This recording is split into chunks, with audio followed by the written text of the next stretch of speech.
Is this finally the end for deranged late night TV SNL, which research shows something like 98% of their jokes were at Trump's expense? Look, I'm not against making jokes about Trump. You should be able to do that. Trump is very meme worthy, but late night show ratings collapse. Saturday Night Live ratings collapse. MSNBC 70% ratings collapse. CNN 50% ratings collapse. Are we noticing some kind of trend here? Some kind of like maybe I'm just not smart enough to notice that maybe this recipe just isn't working for deranged woke lunatics. Let's take a look at it. By the way, speaking of deranged woke lunatics, the quarterings tailgates for Trump and the official Christmas cookbook is out. Pre-order in the description below. Both these make incredible gifts. You could make stuff like Newsom's San Francisco log. And I mean, there's so many. There's 50 different recipes. Thanksgiving ballot stuffing. You have Mamala's cackle doodle cookies. You have Rogan's trapped conspiragus. Hulking skewers with balsamic drizzle. Dr. Filio Brie and Cranbully. So much big booty Latina spritz and giggles. If you know somebody who's a big Trump fan and you need a gift idea, there you go. Or if you just want it for yourself. Let's start with the article. First and foremost, SNL's election ratings crater as 89%, I'm sorry, there's only 89% of jokes target Donald Trump. Well, what a coincidence. You're telling half the country that you don't want them to view your show, so they didn't. The viewership of Saturday Night Live cratered during the 2024 election cycle. In the weeks leading up to the election, the show averaged just 5.4 million viewers, down 25% from the previous election in 2020. This past Saturday, the first post-election installment of the program drew just 4 million viewers. In 2016, the post-election edition averaged 9. That's more than 50%. They're down more than 50% year over year, or like election over election. Last week, media research study found that 98% of election jokes on SNL in the fall targeted Donald Trump. 89%. On October 12th, the quantity of Trump jokes started to pick up as he was joked about 8 times to Harris's 1. Vance was targeted twice, while Walz escaped ridicule. On the 19th, Trump jokes outnumbered Harris 9-0, while both VP contenders escaped Jost and Chase jesting. After a week off, the final pre-election episode on November 2nd featured 9 Trump jokes and just 1 about Kamala. I mean, part of humanizing yourself is, being real. And that means you get to get made fun of. That means you get to be part of the joke, not just the butt of the joke. Now, I'm not saying you can't make jokes about Trump, but if I were making a comedy product, I think I would try to make it equal. I would try to make equal parts jokes about Trump and Kamala. Those numbers do not represent satirical sketch comedy, by the way. They represent the propaganda arm of the Democratic Party on the same level as late night television. Granted, MRC study found that 98% of daily late night comedy shows show jokes targeted Trump. 98%. A man that got more than half of the country, a man that won the popular vote by 5 or 6 million votes. Now, again, I can take jokes about Trump, his cringe dancing, or maybe even more mean-spirited jokes, as long as you're fair on both sides. Like, I feel like I've seen stuff that does a good job with that. It's like, I didn't love the Trump jokes, but the Kamala jokes were funny, and so I feel like, it was worthwhile watching. SNL ignored everything. SNL should make fun of Trump. Wait, it says, SNL should make fun of Trump and the Republicans. We won't deny that. It's the fear of also mocking the Democratic Party that warrants criticism. Kamala Harris provided SNL the fodder. She repeated answered questions that grew up middle class, dodged the media. She couldn't refuse to name specific policies, cackled like a hyena, and subverted the democratic process via installment on top of the ticket. SNL ignored all of it. Her running mate, Tim Walz, is a real-life SNL character. He put tampons in boys' bathrooms, deserted his soldiers, let cities in Minnesota burn in the name of George Floyd, and lied about his football coaching career. SNL mentioned none of that. Under the umbrella of NBC, that's not going to change. Thus, there is a market demand for alternative. A sketch comedy show that is not scared of making fun of the Democratic Party, a show that does not fear cancel culture or whiny left-wing bloggers. Fox News has found great success with their late-night show Gutfeld. I don't know if they do sketches or not. They should.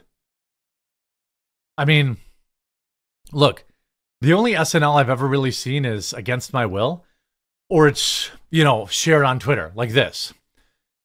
SNL actually brought back Alec Baldwin after he killed a woman to do the worst possible RFK Jr. impression.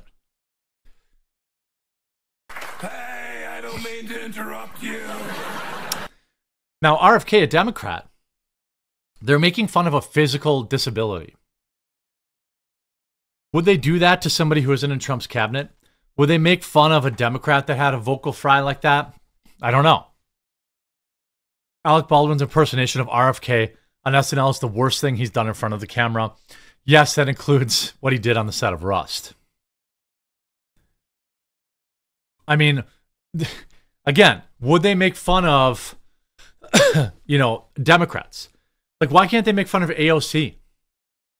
They can't make fun of the Squad. They can't make fun of the fire alarm thing. They can't make fun of Kamala's fear of doing Joe Rogan. I mean, there's so many great memes. Here you have another person. What is NBC even thinking at this point? Alec Baldwin did a horrible Trump, so now let's do him let him do a horrible RFK with a script that's almost none of the low IQ liberal voters would even understand. I mean, I don't want to be a killjoy on jokes, but they had a whole sketch. By the way, I'm trying my first turkey ever, so stay tuned for that today. It's in the fridge right now. I laid it out flat. You remove the backbone, you lay it out flat like a Democrat. But anyway, I mean, they did a joke making fun of Peanut's widow. Again, you can say all jokes are fine, and I'm not saying they, should be canceled for the joke, but I just feel like they're incapable of reading the room.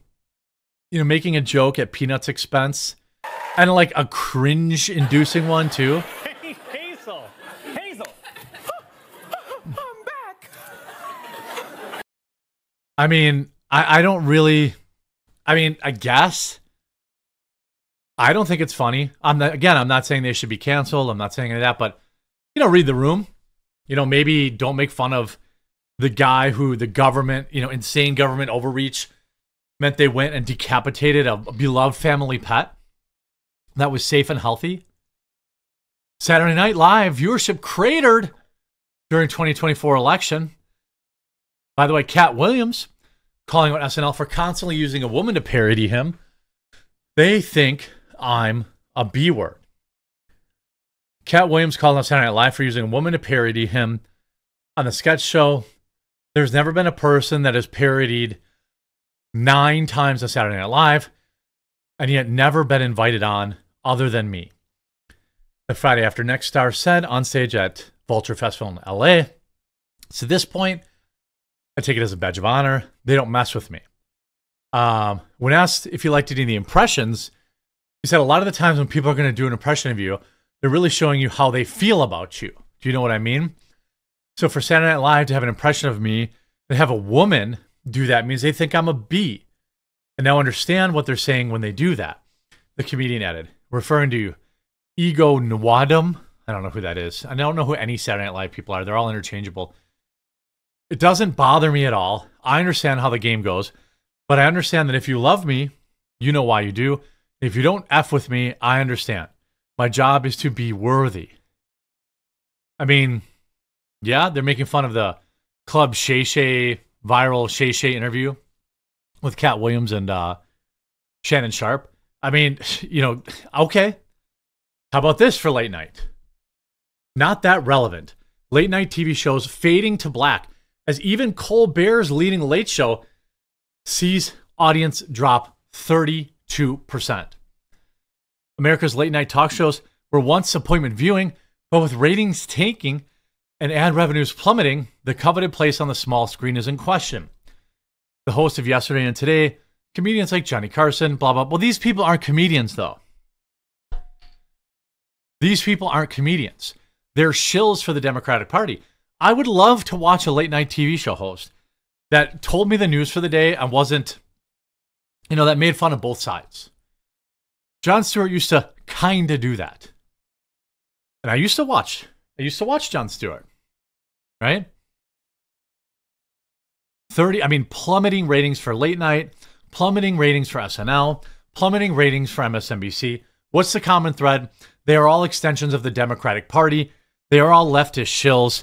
And most of all, and above all, the ones that are supposed to be anyway, just simply aren't funny. So what do people want? You know? I'd say let them die. There's going to be a great reconciliation where these shows, you know, they're just not going to be... TV can't support all these shows. And they say, oh, it's a podcast that are doing it. No. People are tuning into podcasts because they're funny and real. They aren't pushing Democratic propaganda. But I guess I'll wait for them to collapse because I don't want them to change a thing. Because these people hate you and you should hate them too. I hope you enjoyed this video. Don't forget your quartering Christmas, New Year's holiday cookbook. Also available the summer edition. Makes a perfect gift for you, someone you love, for the office party. Link in the description below, and we'll talk to you again real soon.